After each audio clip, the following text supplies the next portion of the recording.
ցանկացած սցենարի դեպքում Ռուսաստանը չի կորցնելու ստեղ մեր տարածաշրջանում։ Եթե հիպոթետիկ կամ քաղաքական իրավիճակը այնպես զարգանա, որ Հայաստանում իշխանության գա Սամվել Կարապետյանը, բնականաբար Սամվել Կարապետյանի ղեկավարած քաղաքական ուժը եւ Սամվել Կարապետյանը ինքը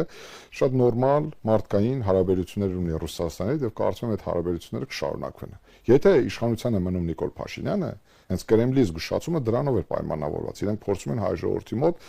լավամարտ երևալ, ասել որ տեսեք հարգելի հայ ժողովուրդ, մենք դες նախազգուշացնում ենք, տեղեկացնում ենք, բայց տեսեք ստեղ էլ ունի երկու սեգմենտ։ Եթե իրենք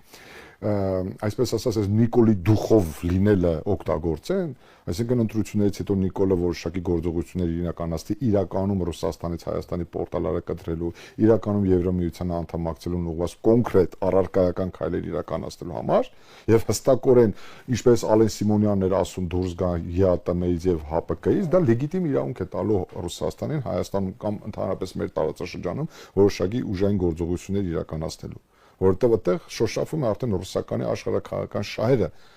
Կներեք, իսկ այդ դեպքում ցես թվում որ դա չի բխում կամ ընդունելի չի Ռուսաստանի համար։ Ռուսաստանը այդ ժամանակ կարող է